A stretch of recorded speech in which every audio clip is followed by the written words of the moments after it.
Dans les Ardennes, la relocalisation d'une usine de vélos est stoppée par l'État. Toute une commune est déçue après le volte-face. Elle s'est rassemblée à Revin pour réclamer des explications sur le retrait du soutien du gouvernement au projet de relocalisation des cycles Mercier. L'État avait promis 6 millions d'euros sur 15. Bercy justifie ce retrait par des soupçons d'irrégularité fiscale et douanière. Alfred Orange, ce devait être une vraie renaissance pour la région. Avec 270 emplois à la clé, Frédéric avait postulé pour travailler chez les cycles Mercier. Le vélo a toujours été une passion pour moi. Elle est pourtant salariée dans une autre entreprise à 50 km de chez elle, mais voulait se rapprocher, prendre un nouveau départ et s'y voyait déjà. J'avais pensé qu'à la fin de l'année, je serais peut-être partie de où je suis.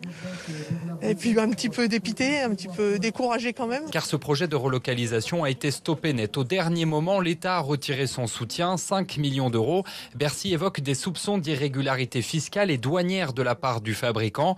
Un revirement qui ne passe pas auprès de Pierre Cordier, député des Ardennes. Ces recherches auraient pu être réalisées en amont par les services de l'État. Ça n'a pas été fait, ce qui aurait évité à un bassin d'emploi de 10 000 habitants d'avoir des illusions perdues aujourd'hui. Un choc dans cette ville de 6 000 habitants où une personne sur 4 est au chômage et où Daniel Durbec, maire de Revin, ne cesse de voir la vallée se vider de ses habitants. Sur les 30 ans, on a perdu 4 000 personnes.